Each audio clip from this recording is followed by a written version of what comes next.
अस्सलाम वालेकुम, नमस्कार, सत श्री अकाल एंड गुड मॉर्निंग। जी हाँ, गुड मॉर्निंग इसलिए कि ये वीडियो मैंने सुबह ही सुबह लगाने का सोच के रखा है। बना तो मैंने रात को ही ली थी, लेकिन मैंने सोचा अब आप लोग सो गए होंगे, तो सुबह को ही मैं आपको ये वीडियो जो है आप लोगों के लिए लगा दूँ। तो जी, मैं सबसे पहले तो उन सभी लोगों का बहुत शुक्रिया जिन्होंने चैनल सब्सक्राइब किया है। उनका भी शुक्रिया जो मेरे इस वीडियो के साथ ही सब्सक्राइब कर लेंगे। अब बाकी लोग भी आते रहेंगे। खैर, मुझे आप सबके ऊपर पूरा ट्रस्ट है। खैर, हम बढ़ते हैं आगे और हम आपको ये बता दें कि जी हमारे डीजीआईएसपीआर जरा मतलब सीरियस न्यूज़ है तो संजीदगी से सुने।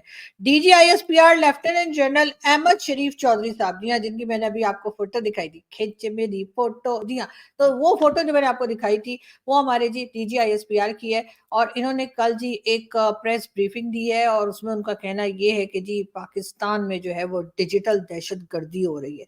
और डिजिटल दहशतगर्दी किसको कहते हैं? यानी कि अगर आप सोशल मीडिया पे जाएँ और वहाँ जाके किसी की भी इज़्ज़त का फ़ालूदा बना दें, उसको हमारे यहाँ डिजिटल दहशतगर्दी या डिजिटल टेररिज़्म के नाम से अब भाई लोग पुकारने लगे हैं, अब कहने लगे हैं, अब क्या कहा जा सकता है। लेकिन अगर किसी को अपनी राय रखने का हक नहीं है, अगर कोई आपके ऊपर क्रिटिसाइज़ नहीं कर सकता, तो सर उसको डिजिटल दहशतगर्दी तो ना कहिए ना। लेकिन ख़ैर, पहले मैं ये बता दूँ कि उन्होंने कहा क्या और उसके बाद मैं अपना मतलब जो भी भाषण होगा वो मैं आप लोगों को दूँगी। सुनना है सुनिए, नहीं सुनना कानों में उँगली डालिए। सुनना है सुने, नहीं सुनना मत सुने। लेकिन मैं बता रही हूँ, अगर आप नहीं सुनेंगे तो नुकसान आपका ही है। आप देखिएगा आज आप जो है आपको जो है ना लंच नहीं मिलेगा अगर आपने मेरी बात ना सुनी। लेकिन ख़ैर, मैं आपको ये बता दूँ कि जी हमारे जो डीजीआईएसपीआर है उनका कहना ये है कि जी ये जो मैं आपको न्यूज़ पूरी दिखा रही हूँ उनका कहना ये था कि जी डिजिटल दहशतगर्दी के ज़रिए, झूठ और फेक न्यूज़ के ज़रिए अपनी सोच लोगों के दिमाग पे डाली जा रही है।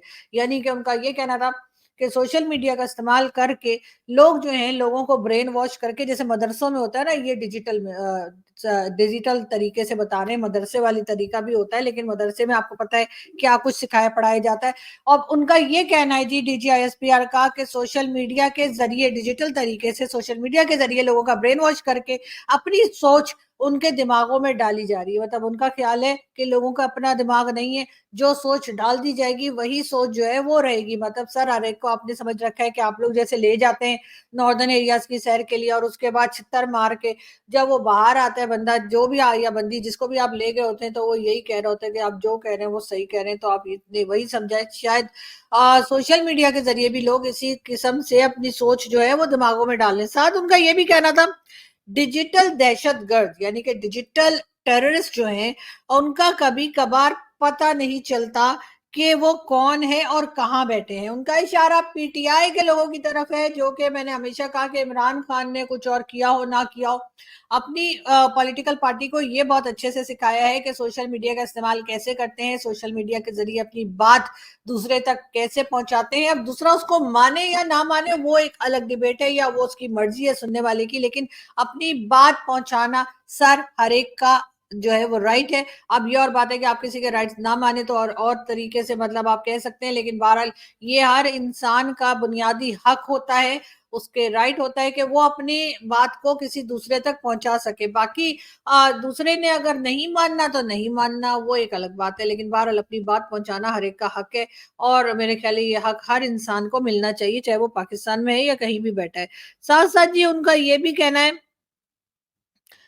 फिजिकल दहशतगर्द को तो ऑपरेशन करके खत्म किया जा सकता है, लेकिन डिजिटल दहशतगर्द को कानून ने रोकना है, मॉनिटरिंग ने रोकना है। जी हाँ, कहा यह जा रहा है कि जो फिजिकल दहशतगर्द होते हैं, जैसे हाफिज सईद हो गया, मसूद अजहर हो गया, दाऊद इब्राहिम हो गया, वो सैयद सलाउद्दीन हो गया और इसी तरह के बहुत सारे दहशतगर्द जो कभी आपने देखा ही है कि लश्कर ए जंगवी, कभी लश्कर ए भंगवी, कभी क्या वो हमें मिलते रहते हैं। उनका कहना ये कि इन लोगों को जी ये फिजिकल दहशतगर्द है, इनको रोका जा सकता है और हमने देखा भी है किस तरह से रोका है। भारत तो वैसे ही जो है ना शोर मचाता रहता है कि जी ये जो पाकिस्तान में टेररिज्म होती है या पाकिस्तान में जो टेररिस्ट रहते हैं उनके ऊपर कोई ऑपरेशन नहीं होता, लेकिन बहरहाल उनका ये कहना है डीजीआईएसपीआर का कि उनको तो रोका जा सकता है, उनको पकड़ा भी जा सकता है, उनको सजाएं भी दी जा सकती है, लेकिन ये जो डिजिटल दहशतगर्द हैं, यानी जो डिजिटल दहशतगर्द जिसको वो बोल रहे हैं टेररिज्म के साथ जोड़ रहे हैं उन लोगों को जो अपनी बात रखते हैं सोशल मीडिया पे, जो एक दूसरे के साथ बात करते हैं,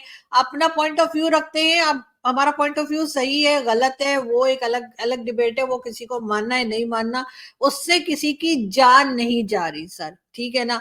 जो डिजिटल दहशतगर्द जिन्हें आप कह रहे हैं, वो असल में आप ही के लोग थे, एक जमाने में आप ही लाए थे इमरान खान को, आपने ही क्रिएट किया था। नहीं, आपसे मेरा मतलब है कि आपकी जो पार्टी है, या कह लीजिए आपकी जो लोग हैं, उन्हीं ने, यानी कि जनरल हमीद गुल के ज़माने से लेकर और आज तक बाजवा साहब तक इमरान खान को बनाने में, लाने में, सिखाने पढ़ाने में, सब कुछ में आप ही लोगों का हाथ रहा। और अब आप लोगों को उन्हीं के लोग दहशतगर्द लग रहे हैं, इसलिए कि अब वो बार बार आपको गलत ठहरा रहे हैं। वो बता रहे हैं कि आप लोगों ने गलत किया, आप लोगों ने मुल्क के साथ मुल्क की ईंट से ईंट बजाने में आपका रोल रहा, तो अब आपको बहुत बुरा लग रहा है। अब जब लोगों ने पाकिस्तान स्टडीज पढ़नी बंद कर दी है, बुक को साइड पे रख दी है पाकिस्तान स्टडीज की, और उसके बजाय उन लोगों को सुनना और उन लोगों से समझना शुरू कर दिया है जो हिस्ट्री को सही से जानते हैं, जिन्हें हिस्ट्री का अच्छे से पता है, जो ये बात बहुत सही से मालूम है जिन लोगों को, कि पाकिस्तान बनने से लेकर आज तक क्या हुआ है, कौन लोग थे जिन्होंने पाकिस्तान का ये हाल बनाया है, कौन लोग थे जिन्होंने डीएचए पे डीएचए बनाए, कौन लोग थे जिन्हें कॉर्नर के प्लॉट मिले, कौन लोग थे जिन्होंने अमेरिका, कनाडा, दुबई, लंदन, हर जगह पर प्रॉपर्टीज बनाई, कौन लोग हैं जिन्होंने बिजनेस चलाया, और कौन लोग हैं जिन्होंने परेशानियां उठाई, जिनके हिस्से में कुछ नहीं आया सिवाय ख्वार होने के।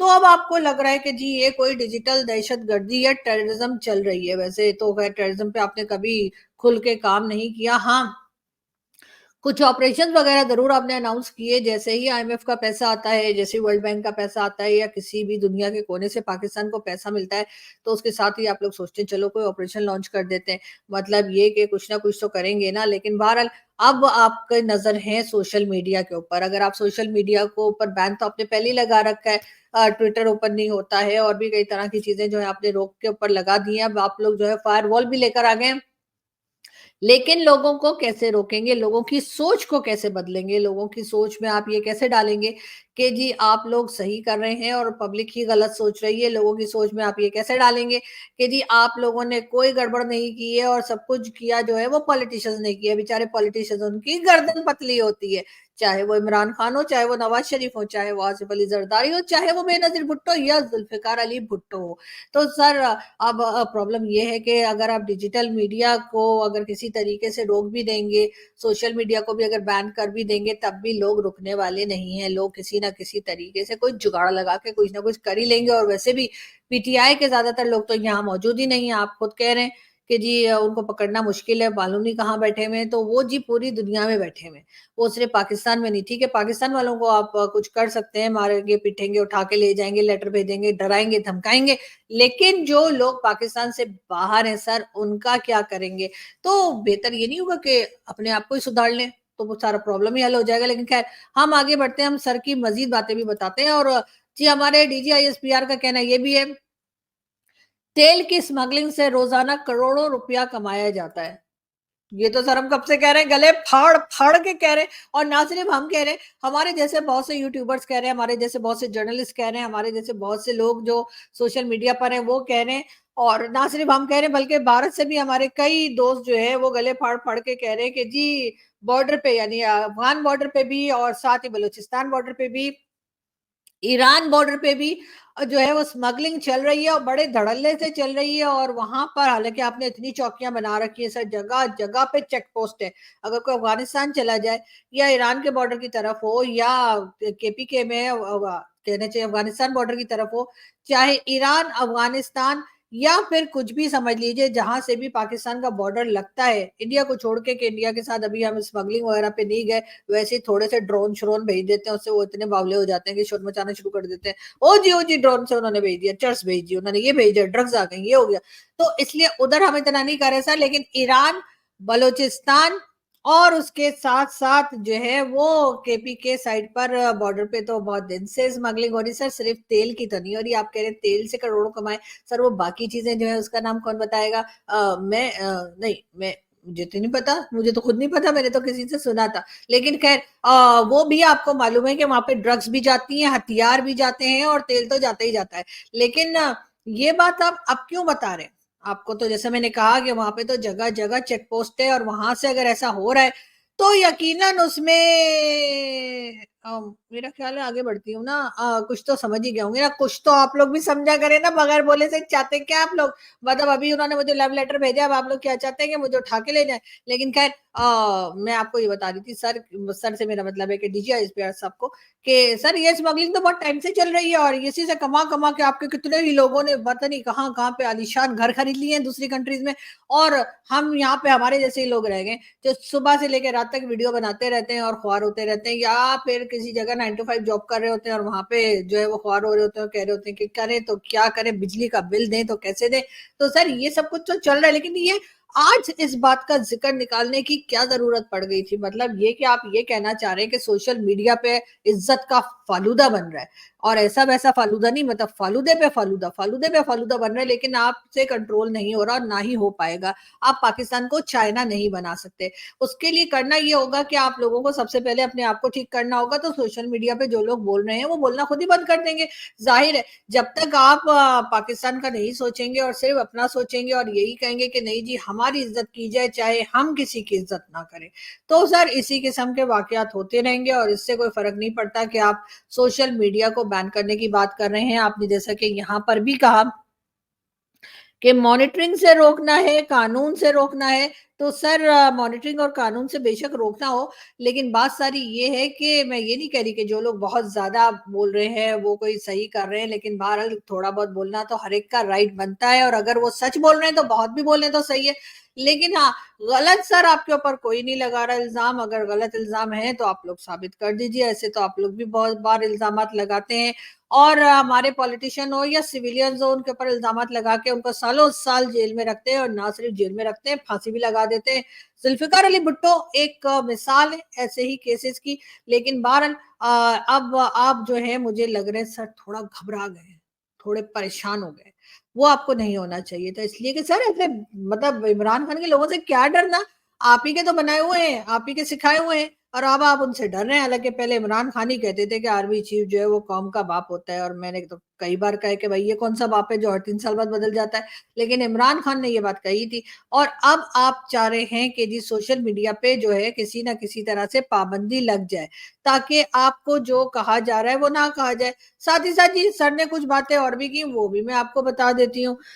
उनका कहना है कि अज़्म इस्तेहकाम को सियासत की भेंट चढ़ाया जा रहा है, मुसल्लह अफवाज यानी कि आर्मी के खिलाफ मुनज़्ज़म प्रोपेगेंडा, गलत मालूमात के फैलाव में इजाफा हुआ।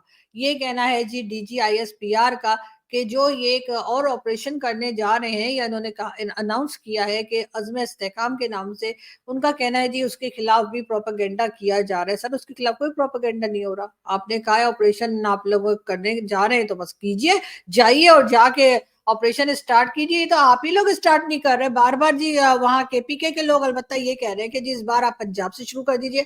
सर पूरे कंट्री के अंदर टेररिज्म हो रही है, सिर्फ केपीके में नहीं हो रही है, सिर्फ टीटीपी वाले नहीं है, यहाँ पे लश्कर ए तोयबा है, लश्कर ए जंग भी है, टीएलपी है, जिसको आप अब सियासी जमात कहना शुरू हो गए, हालांकि वो भी टेररिज्म के अंदर ही आते हैं। और इसी तरह से बहुत से दूसरे ग्रुप हैं जो पंजाब में पाए जाते हैं। तो अगर आप पंजाब से शुरू कर दें तो केपीके वाले भी खुश हो जाएंगे, उनको भी लगेगा कि हाँ आप तमाम लोगों को एक ही जैसा ट्रीट करते हैं, तो फिर शुरू कीजिए और बिस्मिल्लाह कीजिए।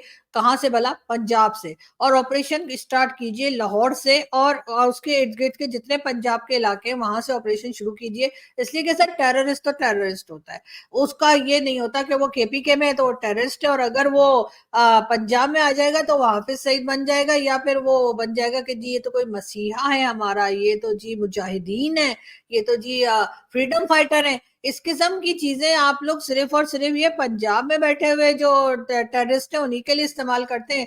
कभी आपने टीटीपी वालों के लिए नहीं कहा कि वो तो मुजाहिदीन है, वो तो बड़ा नेक काम कर रहे हैं, वो तो फ्रीडम फाइटर है, इसलिए कि वो आके हमें ही जूते लगा रहे हैं, इसलिए कि वो आके हमें ही मार मार के जा रहे हैं, इसलिए आप उनको ये नहीं कहते। लेकिन फिर भी सर थोड़ा सा ख्याल कीजिए, इस बार जरा पख्तून कौम जो है ना थोड़ा सा जाग गई है, वैसे तो सोई रहती है लेकिन जाग गई है, और पख्तून कौम इस बार कह रही है कि जी आप जरूर कीजिए ऑपरेशन, आप जरूर जो है टेररिस्ट जो है उनको खत्म कीजिए, उनको भगाइए, उनको मारिए। लेकिन सर उनका ये भी कहना है कि आप पहले स्टार्ट कीजिए पंजाब से। तो पंजाब से सर स्टार्ट करने लिए कर लेंगे तो सर क्या बिगड़ जाएगा, बिल्कुल कीजिए। बार बार कहा जा रहा है कि जी डीजीआईएसपी साहब ने ये भी कहा कि जी आप लोगों ने यानी कि पब्लिक ने जो अज़्म इस्तेहकाम नाम की एक ऑपरेशन करने जा रहे हैं, उसके खिलाफ लोग बड़ी बातें कर रहे हैं, उसपे बड़ा कहा जा रहा है जी, उसको सियासी रंग दिया जा रहा है, यानी कि मौलाना फज़लुर रहमान और दूसरे कई लोग जो इसके खिलाफ बात कर रहे हैं, तो इससे शायद उनको ये लगा होगा कि शायद कोई पॉलिटिकल तरीके से या पॉलिटिकल रंग दिया जा रहा है। तो सर अगर आपको ऐसा लगता है, तो आप मौलाना फज़लुर रहमान और बाकी सब लोगों को एकदम झूठा साबित कर दीजिए और आप कहिए नहीं जी, हमने ये तय कर लिया है कि इस बार हम नया जो ऑपरेशन स्टार्ट करने जा रहे हैं, वो हम पंजाब से करेंगे और हम केपीके से नहीं करेंगे। सर सारा मसला वहीं हल हो जाएगा, कोई इश्यू बनेगा ही नहीं। लेकिन जब तक आप ये करते रहेंगे कि नहीं टीटीपी या दहशतगर्द या टेररिस्ट सिर्फ़ और सिर्फ़ केपीके में है, तब तक सर यही प्रॉब्लम रहेगा। आपको वो याद होगा कि इससे पहले भी आपने 2-3 ऑपरेशन लॉन्च किए थे और अज़्म इस्तेहकाम और ख़ैर अज़्म इस्तेहकाम तो अभी है, वो इसी किस्म रद्दुल फ़साद और पता नहीं क्या-क्या। एक तो नाम इतने मुश्किल रखते हैं, मुझे तो याद ही कोई नहीं होता। ख़ैर एनीवे जो भी था व 2-3 ऑपरेशन आपने पहले भी किए हैं, लेकिन सर वो क्या नाकाम हो गए? क्या हुआ? उसमें कुछ नहीं हुआ ना? तो अगर कुछ नहीं हुआ, तो इस बार पंजाब से करके देख लीजिए, क्या पता आपको कोई ना कोई मिल ही जाए, हाफ़िज़ सईद तो मिल ही जाएगा और वो सैयद सलाउद्दीन वो जो इंटरव्यू देता घूम रहा था, वो भी मिल जाएगा आपको। और सर मुझे एक चीज़ पूछनी थी आपसे, वो एहसानुल्लाह खान किधर है? वो तो हमारी एजेंसीज़ के पास ही था ना? वही सर वही जिसने एपीएस के बच्चों के ऊपर फायरिंग की थी, जिसे एपीएस के बच्चों की जानें ली थी, कई 100 बच्चों की जानें ली थी और उसके बाद वो हमारी एजेंसी के पास ही था। सर पता नहीं कहाँ चला गया और आप लोगों ने बताया भी नहीं कि कौन-सी कंट्री या रा की साज़िश है, कोई उसको पकड़ के ले गया, रा वाले उसे निकाल के ले गए, ऐसा भी आप लोगों ने नहीं कहा इसलिए कि रा तो ले ही नहीं गई है। लेकिन अगर रॉ नहीं ले गई या कोई और एजेंसी नहीं ले गई किसी और कंट्री की, मतलब हो सकता है ना रशिया की ले गई हो, अमेरिका की ले गई हो, कोई भी ले गई हो। तो सर बताइए तो सही वो गया कहाँ वो अनमोल रतन? इसलिए कि वो तो हमारे पास ही था और इस तरह के टेररिस्ट तो आप जानते हैं कि पकड़ने में बहुत आसान है। पाकिस्तान में तो आप मतलब 2-4 घर छोड़ के कहीं पे छापा मारें, आपको एक टेररिस्ट तो मिल ही जाएगा।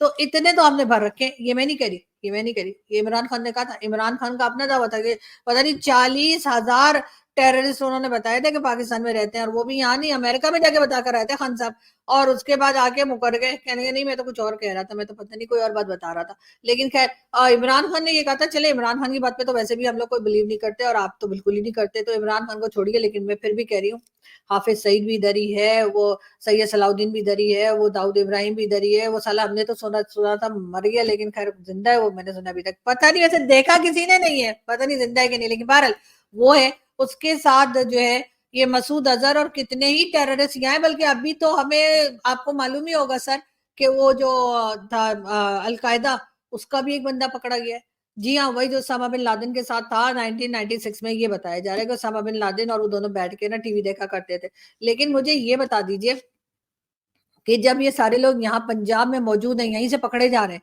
वो अलकायदा वाला भी यहाँ गुजरात से पकड़ा गया है तो फिर आपको सारे ऑपरेशन जो है वो केपीके में क्यों करने अच्छा चले वहां भी कर लें ऐसा करें दो ग्रुप बना दें जैसे शोले फिल्म में नहीं था आधे इधर जाओ आधे उधर जाओ बाकी मेरे पीछे आओ तो आप भी यही कर लीजिए कि आप अपने जो ग्रुप होगा यकीनन और जिसको लेकर आप ये ऑपरेशन करने जा रहे होंगे उनको कहिए आधे केपीके में जाओ और आधे पंजाब में जाओ बाकी मेरे पीछे आओ तो ये करके सर ट्राई करें हो सकता है कुछ हो जाए और कुछ नहीं तो पंजाब में तो कई पकड़े ही जाएंगे बहुत सारे सबके सब पंजाब में ही रहते हैं पता नहीं पंजाब में ऐसी क्या अट्रैक्शन है कि सारे टेररिस्ट यहीं पे बसा के रखे तो सर यहाँ से थोड़ा कोशिश कर लीजिए बाकी टीटीपी सर उसका क्या है तहरीके तालिबान पाकिस्तान तहरीके तालिबान पाकिस्तान का मतलब बोले तो पाकिस्तानी है क्या तो उनका नाम पता नहीं तहरीके तालिबान पाकिस्तान क्यों है लेकिन खैर सर उधर भी ऑपरेशन कर लीजिए और बाकी अगर आपको ऐसा लग रहा है कि तेल की स्मगलिंग हो रही है तो जरा अपने साथियों से ही पूछ लीजिए कि भाई आप लोग ने जगह जगह पे चेक पोस्ट लगाई है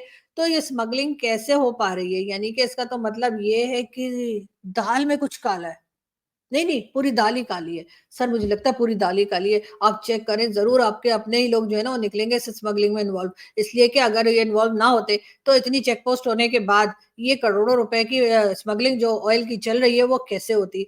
सर सिर्फ ऑयल की बात नहीं है, ड्रग्स भी हैं, हथियार भी हैं और पता नहीं क्या-क्या है। तो आप अगर पता करेंगे ना तो आपको ज़रूर पता लग जाएगा। वैसे तो खैर आपको पता ही होगा मैं जानती हूँ आप बहुत इंटेलिजेंट है इसीलिए तो आपको डीजीआईएसपीआर बनाया गया ना वरना मुझे ना बना देते। लेकिन खैर कोई बात नहीं मुझे भी बना सकते हैं और भी बहुत से लोग हैं जिनको बनाया जा सकता है पाकिस्तान में कि लेकिन बात सारी है कि हाँ सर हमारे पास इतनी अकल नहीं ना आपकी वाली सर आप तो बहुत इंटेलिजेंस है सर आप तो महान है मैं तो कहूंगी आप तो पुरुष ही नहीं है महापुरुष है। लेकिन सर मैं यही कह रही हूँ और मैं सच्चे पाकिस्तानी की तरह आपसे बात कर रही हूँ कि सर मुझे अपनी कंट्री से बहुत प्यार है सर, प्लीज ये लोग जो स्मगलिंग कर रहे हैं ना ऑयल की और इसकी पेट्रोल की ऑयल की सबकी, सर प्लीज इन लोगों को पकड़ ले अगर पकड़ पाए तो। इसलिए कि सर ये तो कोई ताकतवर लोग ही कर सकते हैं सर, कोई आम बंदा मेरे जैसा तो ऑयल की स्मगलिंग क्या सर, मैं तो एक एक बाल्टी ऑयल लेकर इधर से उधर नहीं जा सकती। तो सर जो लोग कर रहे हैं वो यकीनन इतने पावरफुल हैं कि वो यहाँ से वहां ऑयल कर देते हैं और कोई उनको पकड़ता नहीं है, इतनी चेक पोस्ट होने के बावजूद उन्हें कोई पूछता नहीं है, कोई उनको रोकता नहीं है। तो फिर पावरफुल पाकिस्तान में कौन है? इमरान खान? नहीं नहीं वो तो जेल में है। नवाज शरीफ? नहीं नवाज शरीफ भी जेल में थे और 10 साल मुल्क से बाहर भी थे। आसिफ अली जरदारी? आसिफ अली जरदारी साहब तो कहते हैं कि उनकी आधी जिंदगी जेल में गुजरी है। बेनजीर भुट्टो तो अब रही नहीं, लेकिन बेनजीर भुट्टो जब थी वो भी जेल में थी। जुल्फिकार अली भुट्टो, जुल्फिकार अली भुट्टो वो भी जेल गए थे और फिर उनको फांसी भी हुई थी। ऐसा कौन है सर जो कभी किसी इदारे का कभी जेल ना गया हो, कभी अरेस्ट ना हुआ हो, कभी सजा ना मिली हो? आसिम सलीम बाजवा वो पिज्जा वाले पता नहीं, मुझे नहीं पता, मैं तो इस तरह की बातें बातें करती नहीं हूँ, आप लोग जानते ही हैं। तो सर खुद ही पता कर लेंगे कि कौन लोग है ना सर, वो कॉर्नर के प्लॉट वाले, वो कनाडा वगैरह में जो आपको पता है ना वो जाते हैं। लिस्ट चेक कर लिएगा, ना मिले तो गूगल कर लिएगा, जगह जगह लिखा हुआ है। मुझसे ही कहलवाना है क्या? लेकिन बहरहाल अब देखते हैं कि जी डीजी आईएसपीआर साहब बहुत अपसेट है उनकी प्रेस कॉन्फ्रेंस के बाद कि जी डिजिटल दहशतगर्दी और इसके पीछे आप लोग समझ जाइए मैं क्या कह रही हूँ। खैर यहाँ से मैं चलती हूँ और दोबारा मिलूंगी अगर रही तो। आप लोग मुझसे पता नहीं क्या क्या कहलवाते हैं और उसके बाद खैर कोई बात नहीं। लेकिन सर मैं आपको ये बता रही हूँ कि ये सब कुछ जो कुछ हो रहा है ना, जो कुछ गड़बड़ चल रही है वो 1 मिनट में ठीक हो सकती है अगर आपका इदारा ठीक हो जाए सिर्फ। Thank you.